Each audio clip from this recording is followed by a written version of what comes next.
The main buildings of Jesus College, one of the colleges of the University of Oxford, are located in the centre of the city of Oxford, England, between Turl Street, Ship Street, Cornmarket Street, and Market Street.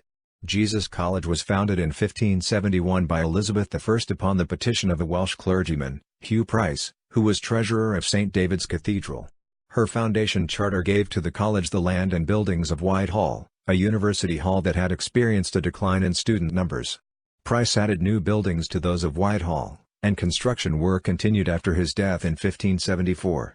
The first of the college's quadrangles, which includes the hall, chapel, and principal's lodgings, was completed between 1621 and 1630. Construction of the second quadrangle began in the 1630s, but was interrupted by the English Civil War and was not completed until about 1712. Further buildings were erected in a third quadrangle during the 20th century, including science laboratories now closed, a library for undergraduates, and additional accommodation for students and fellows. In addition to the main site, the college owns flats in East and North Oxford, and a sports ground. The chapel, which was dedicated in 1621 and extended in 1636, was extensively altered in 1864 under the supervision of the architect George Edmund Street. The alterations have had their supporters and their critics. One historian of the college, Ernest Hardy, principal from 1921 to 1925, described the work as ill-considered. The hall's original hammer-beam roof was hidden by a plaster ceiling in 1741 when rooms were installed in the roof space. The principal's lodgings, the last part of the first quadrangle to be constructed, contain wooden paneling from the early 17th century.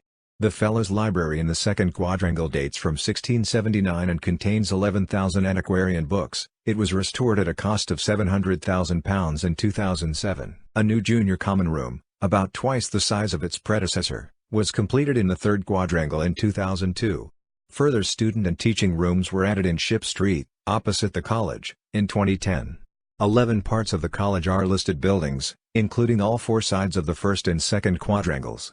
9 parts, including the chapel, hall, and principal's lodgings, have the highest grade I designation, given to buildings of exceptional interest. 2 other parts, an external wall and an early 20th century addition in the third quadrangle, have a Grade II designation, given to buildings of national importance and special interest. The architectural historian Sir Nicholas Pevsner described the first quadrangle as small and pretty, and said that the rear just behind the chapel altar was heavily gorgeous. He was, however, critical of the old members building in the third quadrangle, opened in 1971, describing it as a mannered and modish design. The historian John Julius Norwich said that the first quadrangle had a curious charm, while the second quadrangle had a strong feeling of unity owing to the somewhat relentless succession of ogival gables. The poet Sir John Betjeman said that the clear planning of the first and second quadrangles, coupled with the relationship of their size to the heights of the buildings around them, make what would be undistinguished buildings judged on their detail, into something distinguished. However, he regarded the early 20th century additions in the third quadrangle as dull. Layout: the college buildings on the main site are arranged in 3 quadrangles, the first quadrangle containing the oldest college buildings and the third quadrangle the newest. The quadrangles are often referred to as first quad, second quad and third quad for short. As is often the case in Oxford colleges, the rooms in the older buildings are connected to the quadrangles by a series of staircases, rather than horizontally to each other by internal corridors. The staircases are numbered, sometimes using Roman numerals. Staircases 1 to 5 are in the first quadrangle, staircases 6 to 13 in the second quadrangle, and staircases 14 to 21 in the third quadrangle. The stairs on staircase 3 were replaced with stone steps in 1878, setting what one historian of the college, J. N. L. Baker, a fellow of the college from 1939 to 1971, termed an unfortunate precedent, since the ugly pattern of staircase 3 was adopted when repairs were carried out to staircase 13 after a fire in 1882. Foundation and buildings in 1571. The foundation charter of the college, issued by Elizabeth I on June 27, 1571 upon the petition of Hugh Price, treasurer of St. David's Cathedral, gave to the college a site located between the present-day Market Street to the south and Ship Street to the north. This remains part of the college's site. The charter also gave the buildings of Whitehall, one of a number of university halls in this location. Halls provided lodgings and meals for students at the university, and sometimes lectures and tuition as well.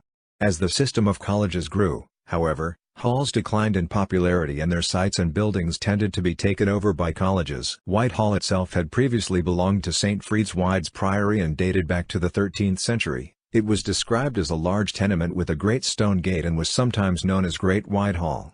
Over time, it seems to have absorbed neighboring halls, including Little White Hall on Ship Street from about 1450, which was at one time owned by Osney Abbey.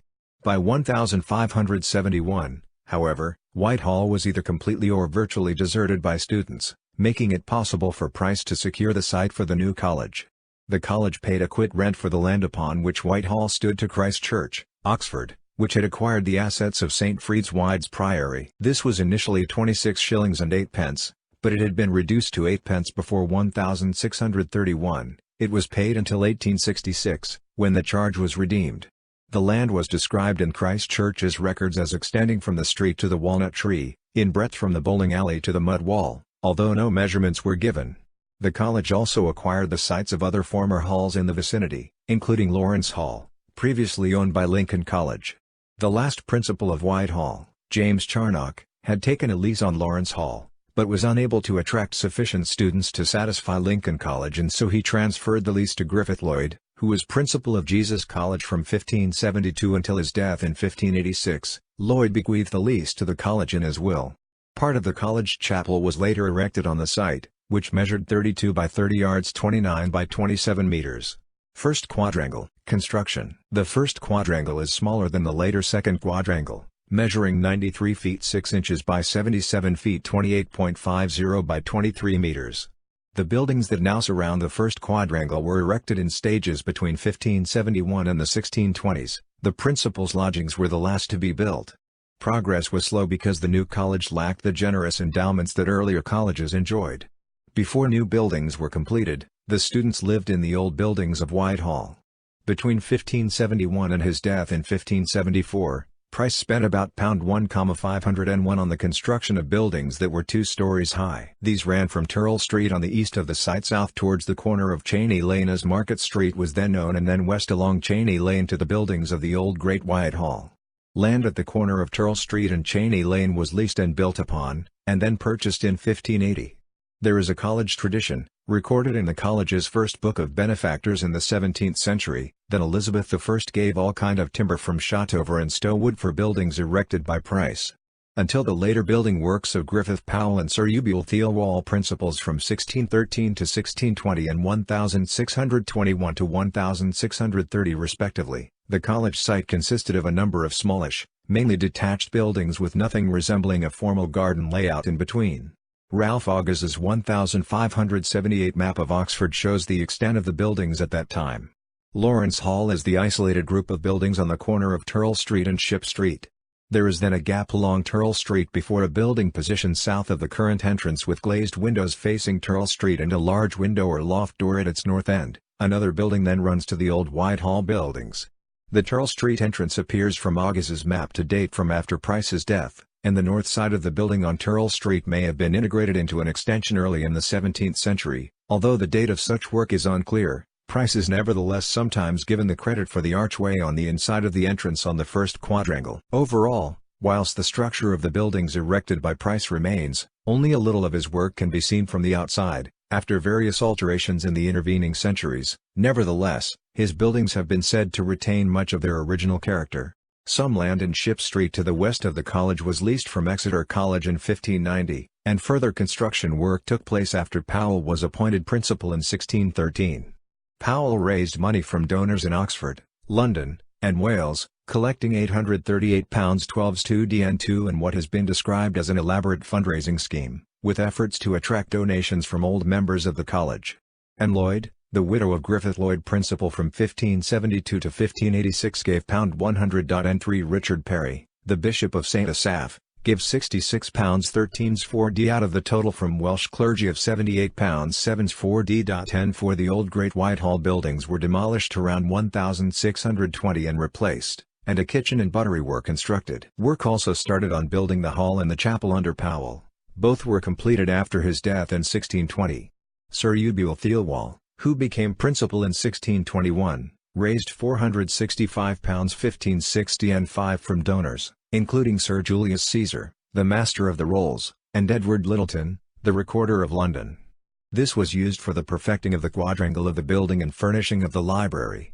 The college then had a complete quadrangle of buildings, save for a gap between the chapel and the hall that would later be filled by the principal's lodgings. Built by Theo Wall at his own expense, the library later demolished was outside the quadrangle, to the west of the north end of the lodgings. The walls of the college were built using rubble from Oxfordshire dressed with local stone. The remaining parts of the 17th century walls are dressed with Headington stone, which was a common building material in Oxford at that time. The geologist W.J.R. Kell wrote that it was used for every building in Oxford constructed during this century for which records exist. Areas of Headington stone can be seen in the first quadrangle on the wall of the hall. It was only discovered towards the end of the 18th century that it did not weather well. The surface of the stone develops a hard crust, which blisters, bursts and comes off. Much of it has subsequently been replaced with other materials as a result. Further work was carried out to the east side of the college, fronting onto Turl Street, in 1756 under Thomas Pardo principal from 1727 to 1763. A new doorway replaced the previous Elizabethan one, and the front of the college was remodeled in the Palladian style. Oblong sash windows were inserted at all levels and the original gables on the Turl Street side of the building were removed. Pardo himself gave £157 10s. towards this work, although this only met the mason's bill of £156 18s. and not the other large bills for the work. In the opinion of Ernest Hardy, a college fellow who wrote a history of the college in 1899 and who served as principal from 1921 to 1925, this complete transformation gave the college a somewhat incongruous appearance. The result was also said to resemble a prison. One writer at the time, however, thought that the changes had not gone far enough. Thomas Warton, the Oxford professor of poetry, wrote a letter about architecture in Oxford to Jackson's Oxford Journal in 1766. He included Pardo's alterations to Jesus College in his list of improvements, but advocated replacing the chapel window with one in another design. The front of Jesus College, within these few years, has been cleared from the bronze of antiquity, and beautified with a modern portico. But, with due submission, I am of opinion that the contiguous eastern window of the chapel, which has still absurdly suffered to remain with its antique mullions and ramifications, is by no means of a piece with the rest. I would therefore humbly suggest in its stead, a spacious Venetian window.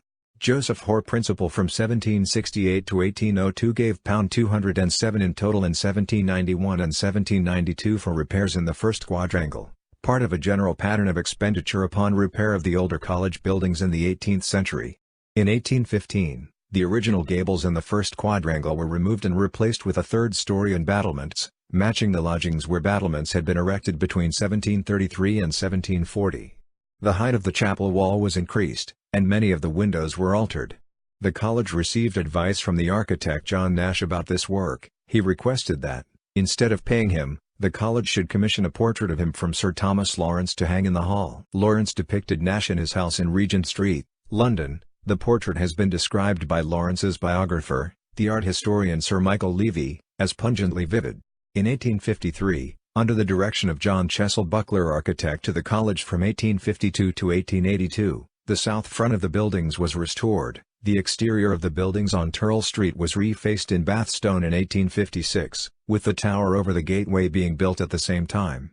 The total cost of this work was £3,349. and 8 Pardo's changes from the 18th century were removed. The Gentleman's Magazine in 1856 complimented Buckler on resisting the stream and following the style of the 15th century. Peter Howell, a writer on Victorian architecture, referred to Buckler's work as providing Jesus with an attractive new front which represents the beau ideal of an Oxford college. The poet John Betjeman said that the front of the college opposite Exeter College was a good specimen of Gothic revival work.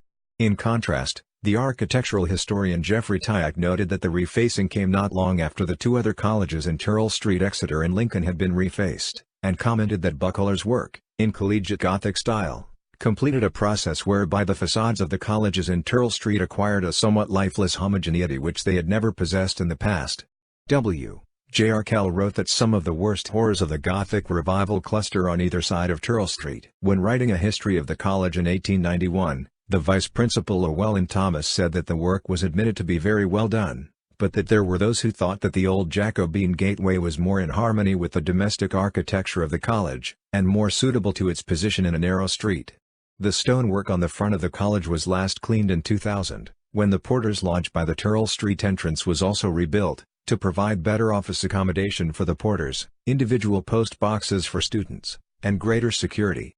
4 grass plots were added to the center of the quadrangle in 1896, crossed by York stone paths. Before that, it had been gravelled since 1662.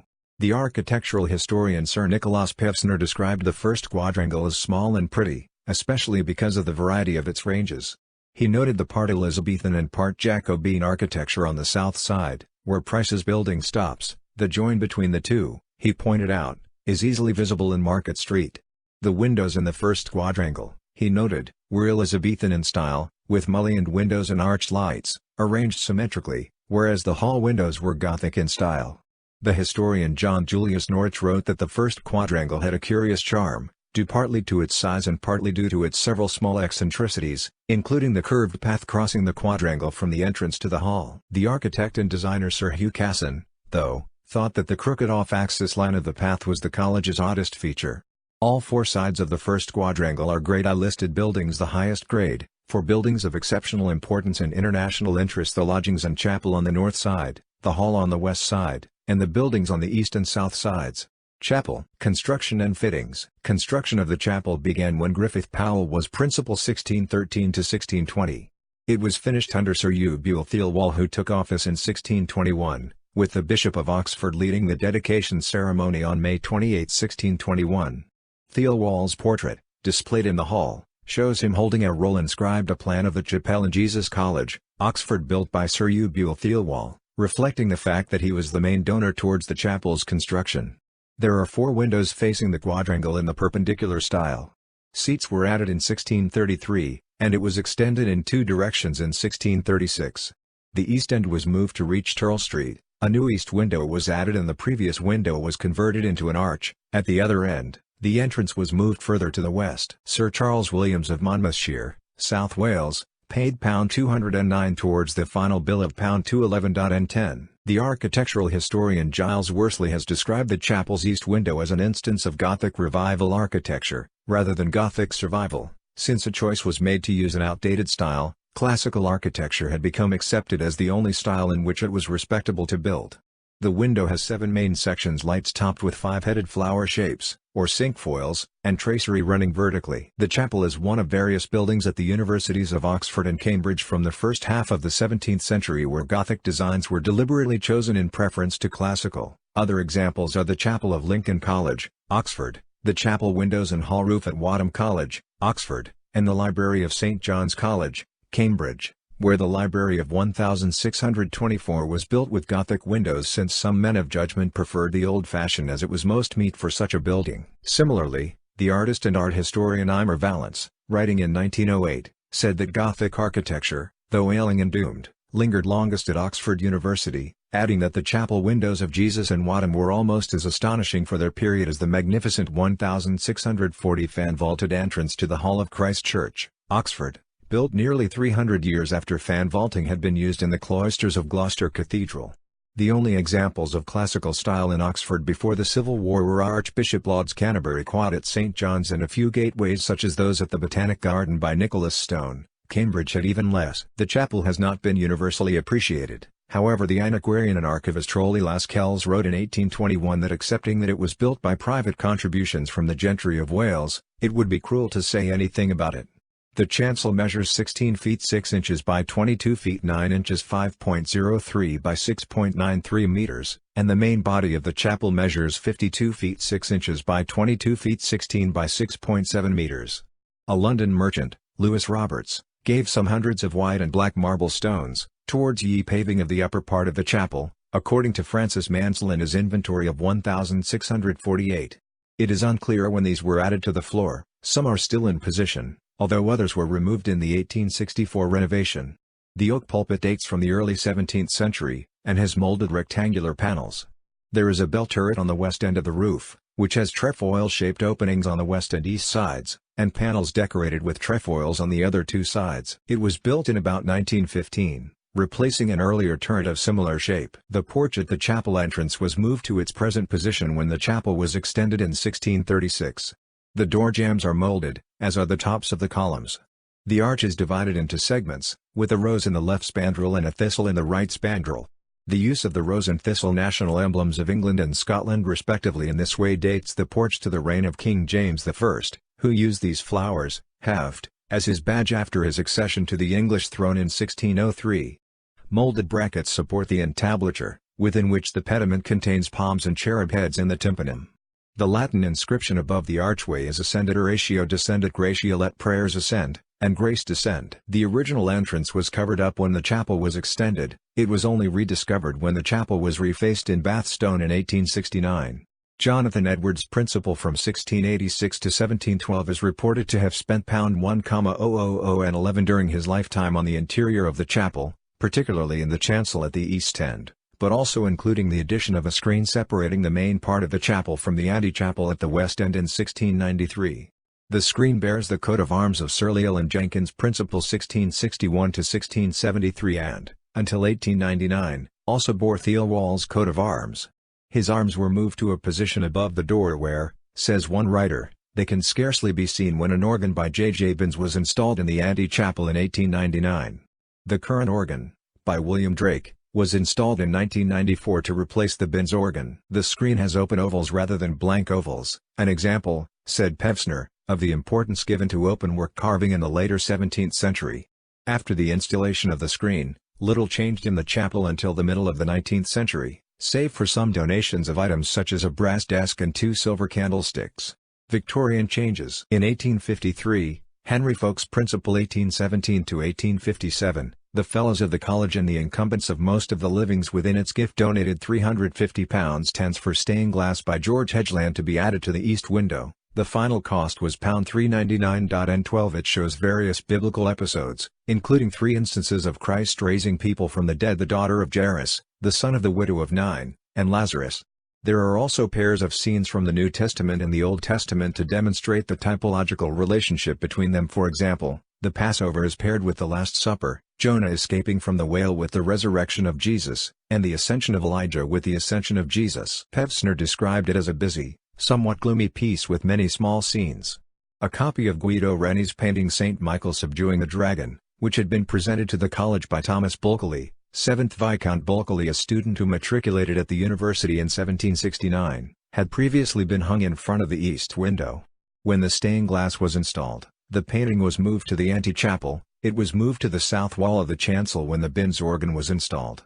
The panels of Hedgeland's window were removed and cleaned in the summer of 2000, while maintenance was being carried out to the Turl Street stonework. On June 15, 1863, the principal Charles Williams, principal 1857 to 1877, and fellows agreed to renovate the chapel. One of the prime movers behind the decision was the vice principal, Lewis Gilbertson, as part of his unsuccessful attempt to move the college towards Anglo-Catholicism. The architect George Edmund Street was appointed, and had almost free rein in his work. In 1863, he said to the bursar that the chapel was so good in style considering its late date that it would be very inadvisable to alter it in any respect, save one, the old features of the walls and roofing. However, he later said that the fittings were incongruous, with the seats being so thoroughly uncomfortable that kneeling is rendered all but impossible, and sitting even is concerted into a sort of penance. His work was completed in 1864, at a cost of £1,679 18s10d.1013. The arch of the chancel was widened and the memorials to Sir Hugh Bultheoil and Francis Mansell, which had been on each side of the arch, were moved to the north wall of the chancel. The original Jacobean woodwork was removed, with the exception of the screen donated by Edwards and the pulpit. New seats were installed and new paving was placed in the main part of the chapel. A stone reredos was added behind the altar, although the design originally submitted by Street was not approved and he was asked to make changes. The reredos as finally installed has 3 marble panels, a crucifixion scene center, Christ carrying his cross right and Christ on the knees of St. Mary left. The altar has a slab and 6 pillars, all made from granite. Views of Street's alterations have differed. On October 21, 1864, Building News reported that the restoration was nearing completion and was of a very spirited character. It said that the new handsome arch showed the east window to great advantage, with other improvements including a handsome reredos and an exceedingly beautiful pavement of marble, alabaster and mintons and caustic tiles. Llewellyn Thomas said that there might be 2 opinions as to the success of the restoration, but there was no doubt that widening the arch was a mistake, since it has permanently dwarfed the proportions of the building. He said that the new woodwork, though good of its kind, presented too violent a contrast with the antechapel screen. Hardy was also critical, calling the work ill-considered. He complained that the Jacobean woodwork had been sold for too little, saying that it had been ruthlessly torn up and sold for a mere song to a passing stranger, and described the reredos as somewhat tawdry. William Stride, writing at about the same time as Hardy, said that the beautiful Jacobean interior of the chapel had been destroyed, and Oxford had narrowly escaped other irreparable losses. Norwich said that the restoration was good in individual details but was sadly damaging to its character and atmosphere. In contrast, Pevsner called the reredos heavily gorgeous. One chaplain in the 20th century covered up the reredos with curtains, describing the brown and white marbling as looking like corned beef. Betjeman, however, was heard when showing a group around the college to describe the altar as delicious. He also wrote that the chapel's fine classic screen had somehow survived a fearful restoration. The curtains around the altar and a carpet covering the tiling in the aisle were removed when the new organ was installed in 1994, following the organ builder's advice that these items detracted from the chapel acoustics. The work proved to be Street's only commission at the university, although he built or restored a number of churches in the city. In his biography of his father, Arthur Street said that it was possible that George Street's very decided adherence to the earlier phase of Gothic, and the eagerness with which he argued that Oxford had already enough of debased types, and should revert to the purity of the early forms, may have frightened the authorities. Casson, although referring to the chapel and other parts of the college from the Victorian era as mostly pretty dull, thought that the sturdy pews with their flatly modelled leafy finials hold their own.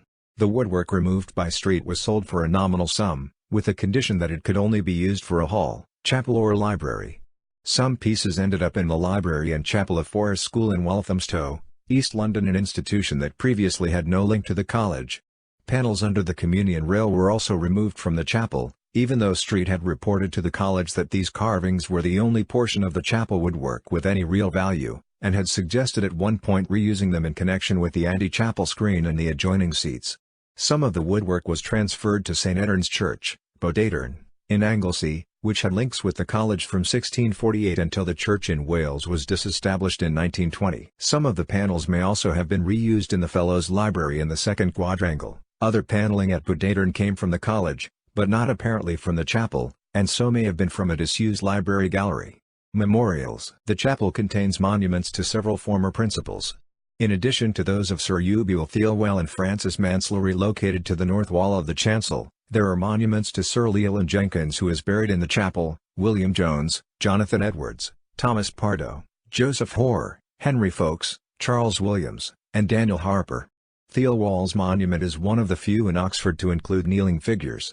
There are painted glass windows in memory of Llewellyn Thomas by Charles Kemp, of Charles Williams by Clayton and Bell, of Samuel Morris, a victim of the sinking of HMS Eurydice in 1878 by Westlake and Lavers, and of Lewis Gilbertson. The Garter banner of Harold Wilson, who studied at the college in the 1930s, and was twice Prime Minister, hangs on the south wall. It was donated by his widow after his death in 1995. Formerly displayed in the chapel was a bust of T. E. Lawrence, better known as Lawrence of Arabia, by the sculptor Eric Kennington, which is a copy of the one in St. Paul's Cathedral. Lawrence was a student at the college, graduating in 1910. Principal's Lodgings. The principal of the college resides in the lodgings, a Grade I listed building, on the north side of the first quadrangle between the chapel to the east and the hall to the west. They were the last part of the first quadrangle to be built. Sir Eubule Thirlwell, principal from 1621 to 1630, built the lodgings at his own expense, to include, in the words of the antiquarian Anthony Wood, a very fair dining room adorned with wainscot curiously engraven. Tyack said that the carved wooden paneling of the main rooms set a new standard of luxury for the heads of colleges. Pevsner commented that the paneling, set in 3 tiers with ovals placed vertically rather than horizontally, looks both dignified and splendid. In 1637, the lodgings were considerably changed with the installation of 5 studies. The shell hood over the doorway, which Pevsner and Casson both called beautiful, was added at some point between 1670 and 1740. Pevsner dates it to about 1700. It is elaborately carved on the inside with a decorated cartouche and a cherub head. Casson called it the college's most engaging feature. The original gables over the front of the lodgings were removed and replaced with battlements between 1733 and 1740. John Nash drew up plans to alter the lodgings in 1802. His plans were not used immediately, although other work was carried out at that time, but they were partly implemented in 1884 when a north wing was added, using Milton stone. This extension was later converted into general college accommodation. An oriel window on the west side of the lodgings, overlooking the second quadrangle, was also added in 1884. Much of the lodgings were refaced between 1927 and 1935, using clipsham stone on the side facing the front quadrangle in place of the original Headington stone. In 1654, when Michael Roberts was principal, the college accounts record payment for construction of a ball court. This was to the west of the principal's garden, which is to the north of the lodgings, alongside Ship Street, between a privy, stables, and the wall of the garden. Ball courts, bowling greens and groves were often added within the precincts of colleges during the 17th century so that undergraduates could amuse themselves under the watchful eyes of their tutors, rather than indulge in forbidden pursuits such as drinking in alehouses. In 1757, Principal Thomas Pardo added the area of the ball court to the garden of the lodgings and had a coach house built there, which was reached from an entrance on the corner of Turl Street and Ship Street along a driveway across the north of the garden. The garden and the ball court are depicted in David Logan's 1675 engraving of the college, which shows an attractive pleasure garden with box-edged paths and dense patterns of formal beds. In 1826, the garden was renovated and a Bath stone gateway installed on the corner of Turl Street and Ship Street. The size of the garden has been reduced at the west end by the 1884 extension to the lodgings, which was built on the area of the old ball court, and at the east end by the construction of a bicycle shed and garage. The boundary wall that runs from the north of the chapel along Turl Street and along Ship Street to the north of the garden is a Grade II listed building, a designation given to buildings of national importance and special interest. Hall. The hall, like the chapel, was largely built by Griffith Powell between 1613 and 1620, and was finally completed soon after his death in 1620. The paneling, 3 tables and 2 benches, date from Powell's time. It measures 54 by 25 feet 16.5 by 7.6 meters and is a Grade I listed building. The fireplace was set in an enclosed hearth with a large projecting chimney breast, in contrast to the traditional method of heating the hall, which was by a brazier on an open hearth. A screen was installed in 1634 at a cost of £3 1s. 14 Pevsner noted the screen's elaborately decorated columns and the dragons along the frieze, and said that it was one of the earliest examples in Oxford of panelling using 4 L shapes around a centre. Norwich said that the dragons on the screen were rather lovable, and Tyack said that they underline the Welsh connections of the college. The red dragon is one of the national symbols of Wales. The stone steps from the first quadrangle to the hall were added in 1637. During the 17th century, changes were made to the interior of the hall.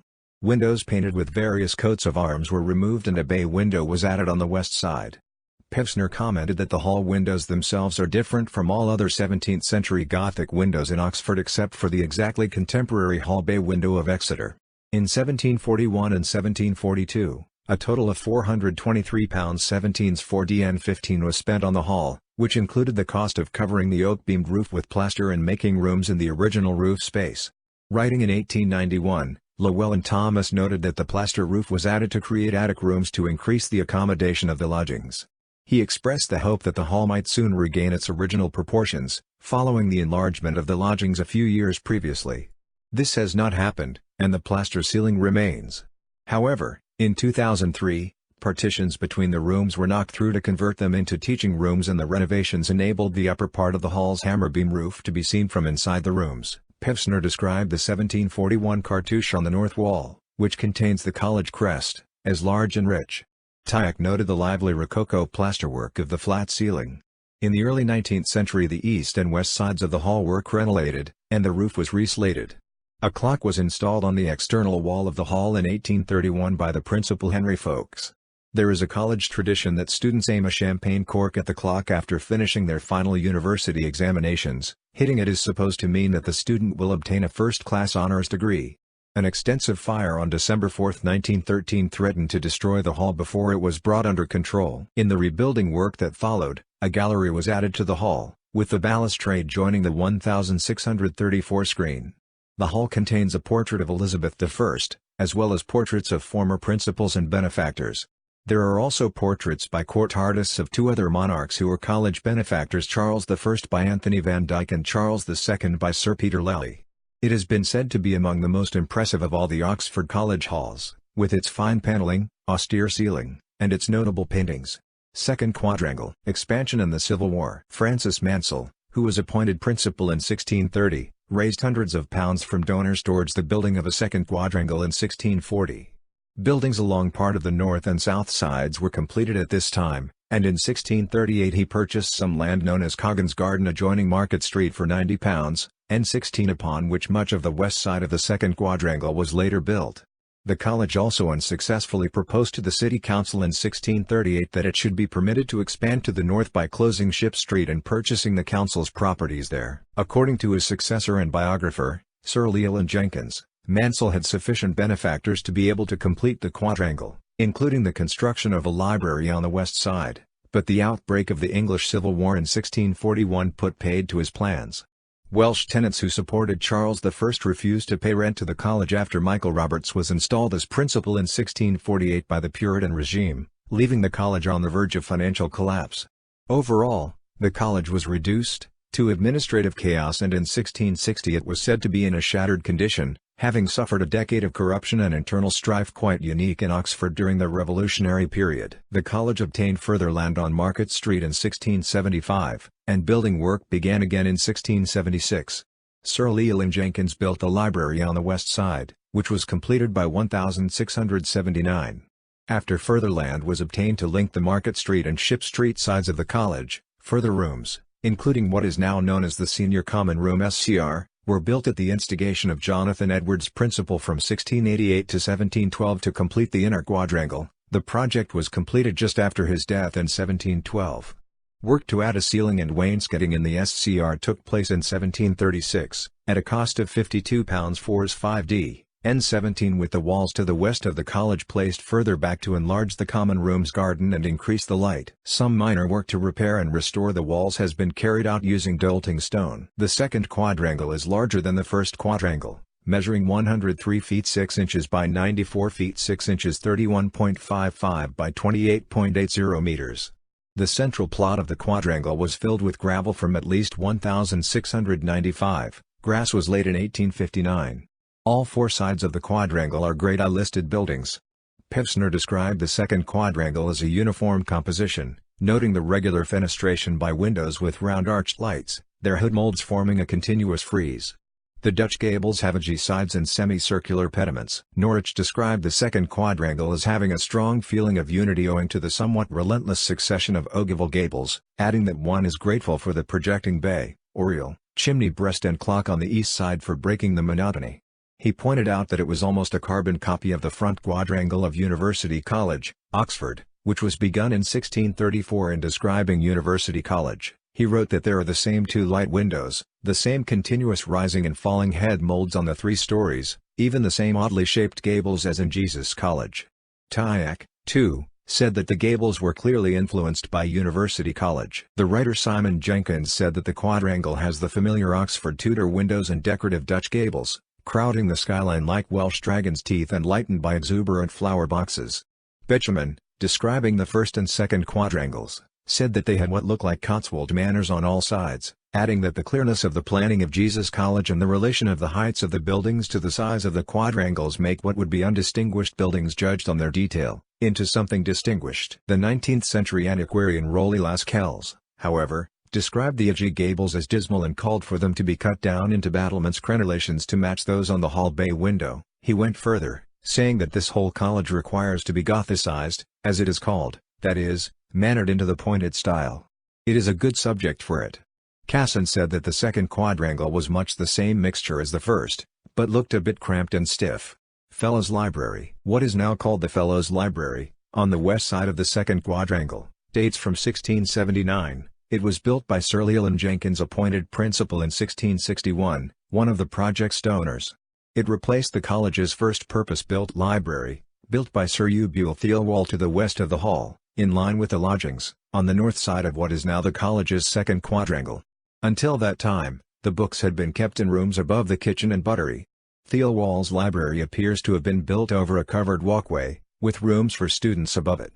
It fell into a ruinous condition and was pulled down by 1640 when Francis Mansell, principal since 1630, erected further buildings on the north and south sides of the quadrangle. After a long delay in building work caused by the effects of the Civil War, the college purchased 3 properties on Market Street adjoining Coggan's Garden in 1675, and development of the southwest corner of the second quadrangle took place between 1676 and 1678 at a cost of £1,439 14s 13d. N18. The library, which is 65 feet 20 meters long and 21 feet 9 inches 6.63 meters wide, was built on the first floor of a freestanding building, above common rooms for students and fellows, and largely followed the layout of Theobald's earlier library. The books were moved to their new location in 1679. The library contains bookcases dating from about 1628, which are decorated with strapwork and were used in the earlier library. The bookcases are 7 feet (2.1 meters) long, with hinged desks. Some of the books were secured with chains. These were removed at an unknown date, although some payments for chains were made until 1765. A gallery story was added, probably in 1691, and the wood-paneled gallery runs the length of the east side. It is reached by an ingenious and graceful spiral staircase. On the west side of the library, there are 9 windows on 2 levels. On the east side, there are now 6 on the lower level and 4 blocked by gallery bookcases on the upper level. The layout of the library, as well as the position of an exposed timber, suggests that there was previously a gallery on the west side.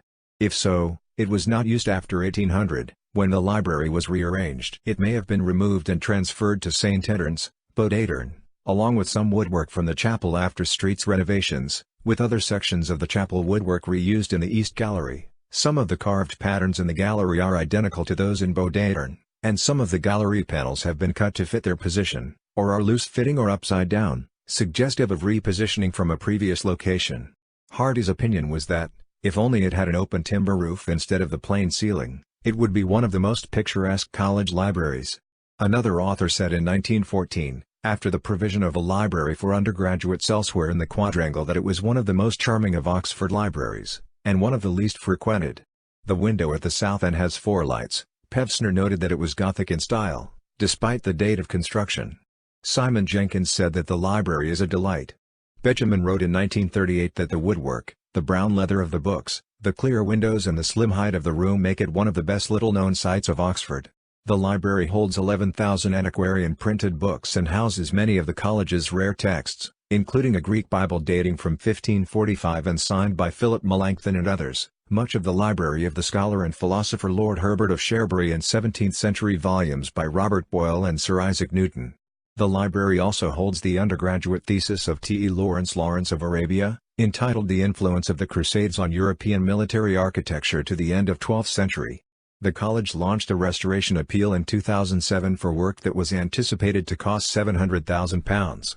The roof was leaking, the floorboards had been affected by dry rot and death watch beetle, and new heating and ultraviolet light controls were needed to help preserve the books. The work to remedy these problems, and others, was completed in 2008. Third quadrangle. Expansion in the 20th century. The long but narrow third quadrangle adjoins Ship Street, on the north of the site and to the west of the garden of the principal's lodgings, where the college has owned some land since its foundation.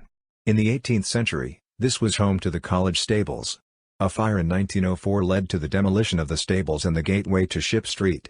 The fire also caused considerable damage to another building, about 80 meters (260 feet) long, owned by the college. The ground floor had been rented out to the Oxford Electric Light Company. The fire originated in their premises when cables overheated, and the first floor had been used as a carpenter's shop and a bookseller's stores. This building was also demolished, along with houses occupied by the college porter and the college butler. Some stones from the demolished building were used to build a house in Kennington, Oxfordshire. Replacement buildings adjoining Ship Street, effectively creating a third quadrangle for the college, were constructed between 1906 and 1908. These were designed by the college architect and surveyor Reuben England and built in Dolting stone with Clipsham stone dressings, experience having shown that Dolting stone lasts longer when used in combination with a harder stone.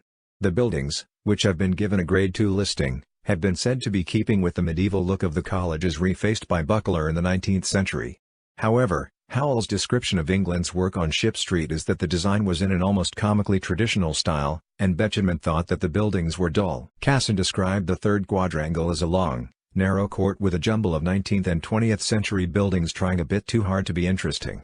The extension cost £13,656.1019. It contained the college's science laboratories and a new gate tower, as well as further living accommodation and a library for students, known as the Mayrick Library, after a major donor. There had been an undergraduate library in the second quadrangle since 1865, known as the Mayrick Library from 1882 onwards. A small block of toilets and bathrooms was also built in the third quadrangle in 1908, it was nicknamed the fourth quad. Until then, Students had to use tin baths in their rooms to wash. It was not until 1946 that the college began to install baths and wash basins on each staircase in the quadrangles. The fourth quad was demolished as part of the work to erect the old members building in 1971. The third quadrangle also contains the bar in the basement beneath the library, the computer room, and student laundry facilities. Laboratories. The laboratories, which were in use from 1907 to 1947, occupied 3 floors. They were overseen for all but the last 3 years by the physical chemist David Chapman, a college fellow from 1907 to 1944.